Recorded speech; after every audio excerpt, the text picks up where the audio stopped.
Hey everyone, Laura with Garden Answer. Today I want to show you how to make this beautiful trellis planter. I wanted to build this planter because we've got a long stretch of wall on our patio that had nothing on it. It's always kind of bothered me, but I couldn't figure out exactly what I wanted to put there. And I've seen pictures of this kind of planter around, but couldn't find one that was quite my taste. So I kind of melded a bunch of different ideas together and came up with this design. So let's start at the beginning. The fun part about these type of projects for me is that you can really make them your own. So the first thing I did was I sat down, I figured out what dimensions I wanted it to be in the end. I'm going to do a 4-foot wide box by 7 feet tall, and it's going to be about 20 inches deep. After I made my cut list for this project and knew exactly how much wood I was going to need, we went down to Home Depot to pick it all up, and I'm hoping that we don't have to make a second trip. Now what I'm going to do is take all of our wood and cut it into the appropriate size pieces that we need based on the cut list. First, I cut all of the lumber according to my cut list, except for the front and side trim pieces, which I will talk about later. I like to try to keep my cuts as organized as possible as I go, keeping side pieces together, front pieces together, and so on, making assembly quicker and easier. Now that all the lumber is cut, we can start assembling the interior frame. I started with the front and back pieces.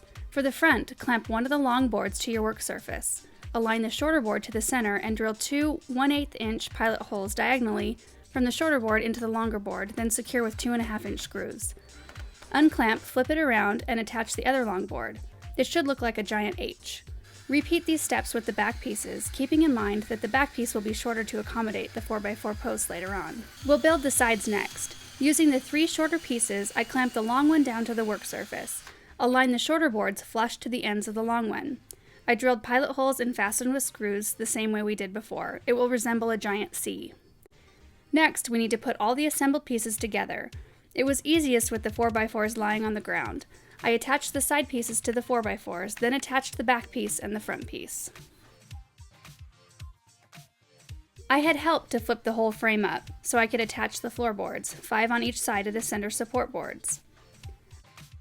I drilled 2 pilot holes on the end of each 2x4 and secured with the 2.5 inch screws. We then laid it back down so we could attach the feet. Attach the heavy-duty top plates first and simply screw in the feet. While the frame was still lying down, I installed the 1x6 cedar board starting with one of the top side pieces so I could make sure it was flush with the top of the box.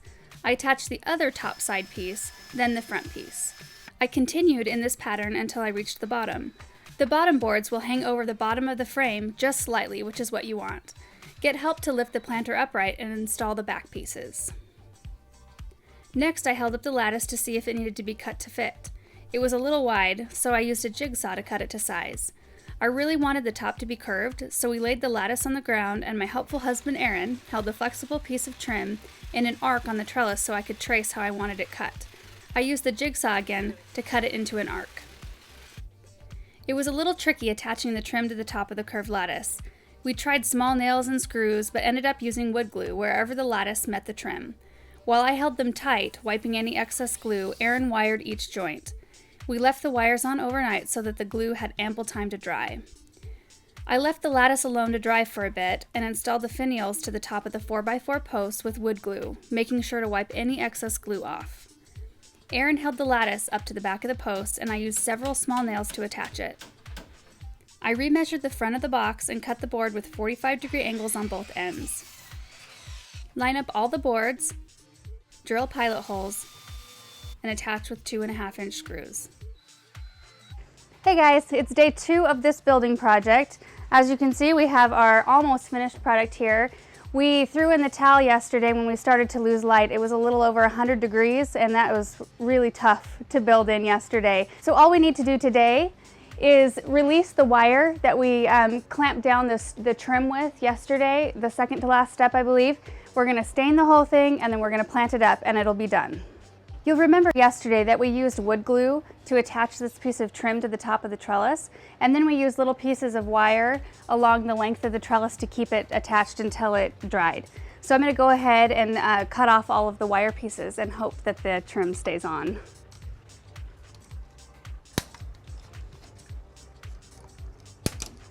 There are a lot of different finishes that you can apply to this wood, but I chose to use a stain. So I'm going to use a decking stain that I had in the garage. You can tell it's a well-loved can of stain. This is a Cabot, it's a water repelling wood stain. So I figured it would be really good to use on an outdoor project like this. So we'll just go ahead and stain the whole thing.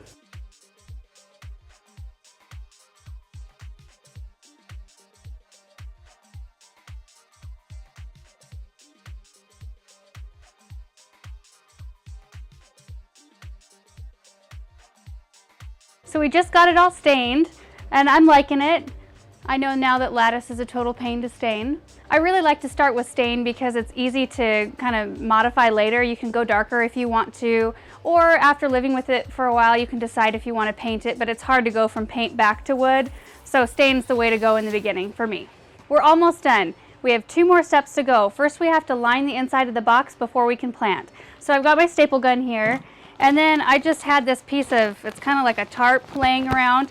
You can use landscape fabric, which is probably one of the better choices to use because it allows water to escape quickly. But I'm going to line it with this, and then I'll cut a few scores in the bottom so water can drain.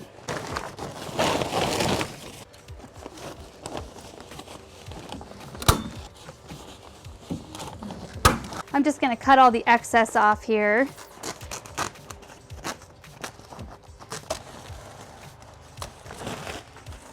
These are the plants I picked out for the planter. I'm going to grow a sweet autumn clematis up the lattice, and then I'm going to do 3 jade princess pennisetums. I did 3 blacky potato vines, and then a few panache marshmallow petunias. I think this color combination is really pretty. Let's fill it up with soil and put these in. So it took about 3 2-cubic-foot bags of Miracle-Gro potting soil to fill this container. First I'm going to plant the clematis, and I want to do that right in the center so that it can grow up and fill the lattice evenly. Rough up its roots just a little bit and break that root memory. I'm going to stand back a little bit and make sure I've got it right in the center. Next I'm going to plant my grasses.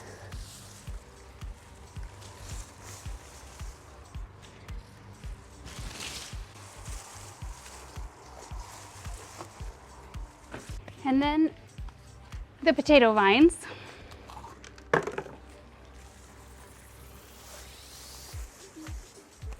And then I'll put in the petunias.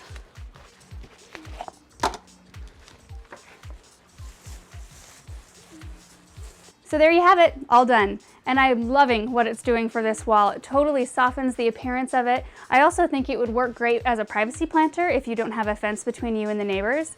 You could also use it to hide something unsightly in your garden, like an air conditioning unit or some kind of shed that you don't like the look of. You also don't even have to use it for just pretty stuff. You could also use it for practical purposes. You could use the lattice as a support for pole peas or pole beans, and then you could use the planter bed for other things that are shorter. So you could grow vegetables as well as pretty things. Thanks for watching our video. I had a lot of fun doing this project, and I hope that you had fun watching.